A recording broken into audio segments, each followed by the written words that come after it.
Hey everyone, and welcome to the channel. Let's go ahead and wrap up the month of August. This was a strange month for me. I think I ended up reading about the same amount of pages as I normally do, but it came at the cost of not as many books as normal. I was reading some very, very long books this month, but let's go ahead and start with the first book I read, which is not a long read. It's actually quite a short read, and that is The Captain by Will White. This is my first Will White experience, and I have to say I enjoyed it. I liked this story.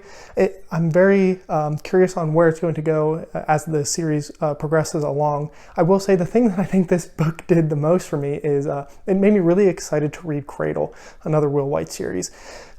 This really showcased the creativeness that Will White has to me, and it also showed that he has the ability to have crazy power scaling, which what I do know about Cradle is, it's a progression fantasy, so I'm assuming that our characters start out rather weak, kind of down on the totem pole and work their way up. And that's different than this book, but the characters were very strong, but he had that creativeness of like different abilities, different powers, and just being able to write on a galaxy scope of destruction that I found really interesting, and it made me really excited to start Cradle. I don't know when I'll start Cradle, but it'll be sooner than later. Next up, and I am so glad that I can finally say this, but I have finally finished The Ships of Marior by Jenny Wirtz. If you didn't catch my review of this book, I started this book in November, I think it was November 22nd of 2022. So this book, I think when I released my review for it, it had been 275 days or so from when I started this book.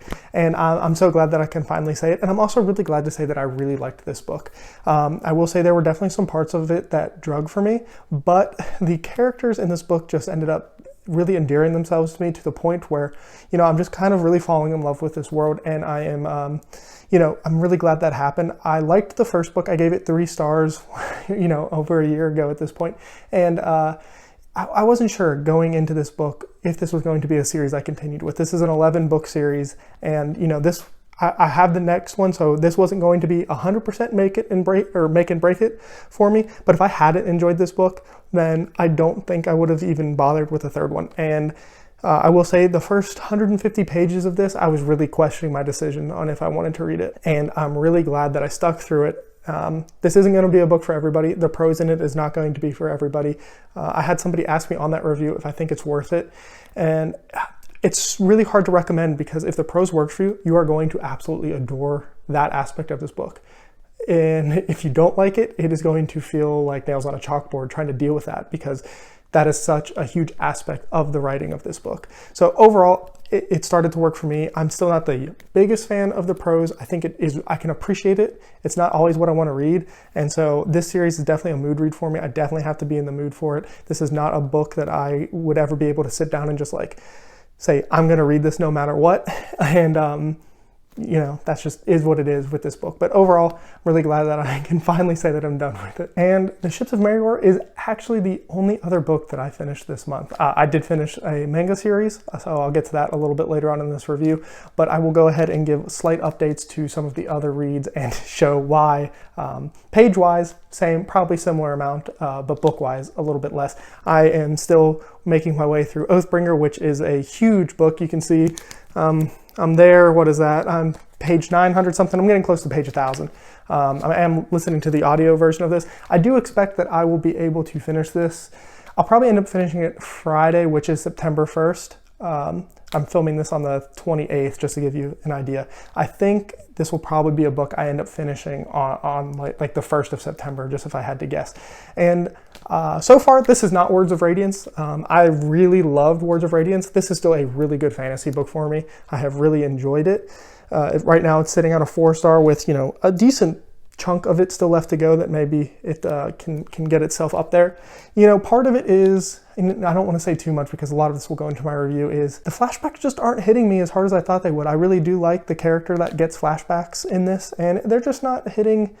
I mean, the most recent one we got hit pretty hard, but I don't know. It's just it's not gripping me as much. The middle of this book definitely felt like maybe it dragged just the tiniest bit, but overall, I'm still really liking Oathbringer. Really excited to continue on with Stormlight. I am, like I said, hopefully we'll be able to finish this really, really soon. I've read a lot this weekend, Well, I guess today's Monday. I took today off, and I read a lot today. So yeah, we'll see. We'll see how Oathbringer goes. And my last planned read for this month was going to be The Prophet of Adan by Philip Chase, and it just didn't happen. I just didn't have time. I normally try to only read one physical book at a time, and The Ships of Marior, once again, took me longer than I want. I did start a little bit. I'm like on page 11 of this, but now that I'm done with The Ships of Marior, I expect that I will definitely put a lot more effort into this. This is my like nighttime read. I actually have the Kindle version of this as well that I just at night turn the lights off and start to read on that, and that'll be my plan for this. So this is another really long book. I think this one is like over 700 pages as well, so it is definitely another thick book to get into, but I've heard a lot of positive things online about this one. If you saw my review for the first book in the series, I gave it 3 stars. I liked it, and I felt like it was really up and down. There were parts of it I really, really liked and parts that I didn't. So I'm very curious to see where I am going to come down on this, but we'll have to see probably in my next month wrap up where this one comes down on. Now I'll switch gears slightly and talk about some manga. I did mention that I did finish a manga series this month, and that was Monster, and I actually put out a review for that series. Overall, I liked it. It is definitely not a new favorite for me or anything. There are definitely some pieces of that story that just don't work for me as much as I want to just accept the story as it is. And if you think about reading Monster as a series, just know that it is definitely a series that you kind of just has to go with the flow with. There are definitely moments where you could nitpick and just, this doesn't work. How are all these conveniences and how did these things happen? If you do that with this series, or if that's the kind of thing where you need answers to every single thing that happens, this isn't going to be a series for you.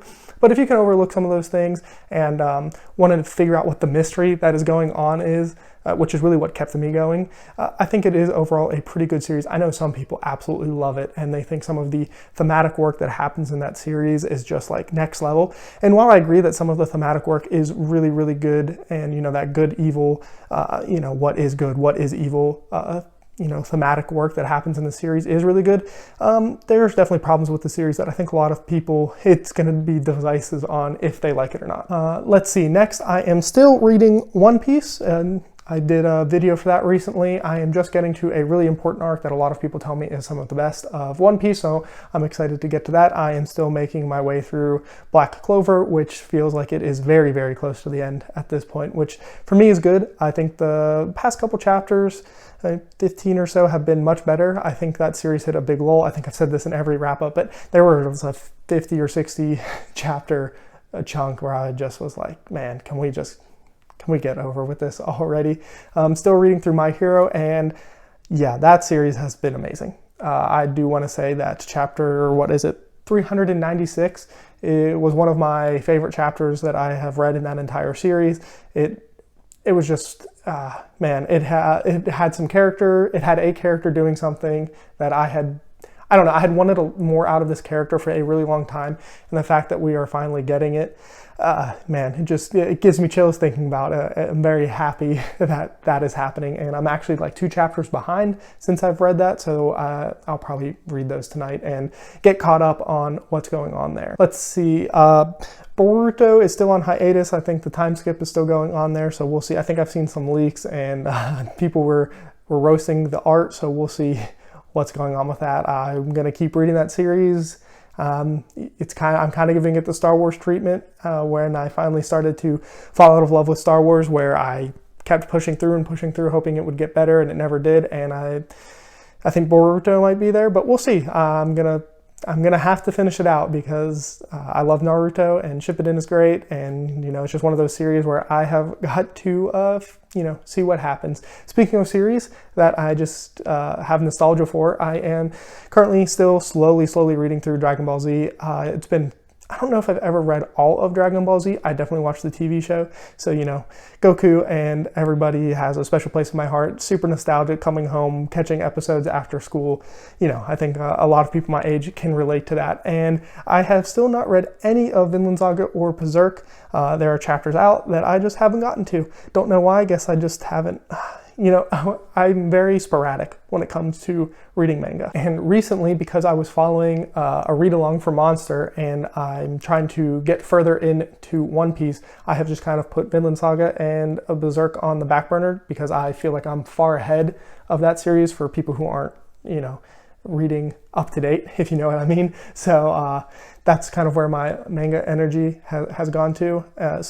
But those are series that I love, especially Berserk. Berserk is my favorite, you know, manga of all time. So at some point I will go back there, but it just kind of left in a place where I felt like I could leave it and come back to it once I got some more chapters out of it. And I will just wrap TV and video games up into one quick section. Now that football season is right around the corner, I'm one of those crazy people who watches preseason and everything. I absolutely love football. I'm a huge Pittsburgh Steelers fan, and yeah, that's where a lot of my time will go to now that football season is back. This is actually the time of the year where my reading dips down.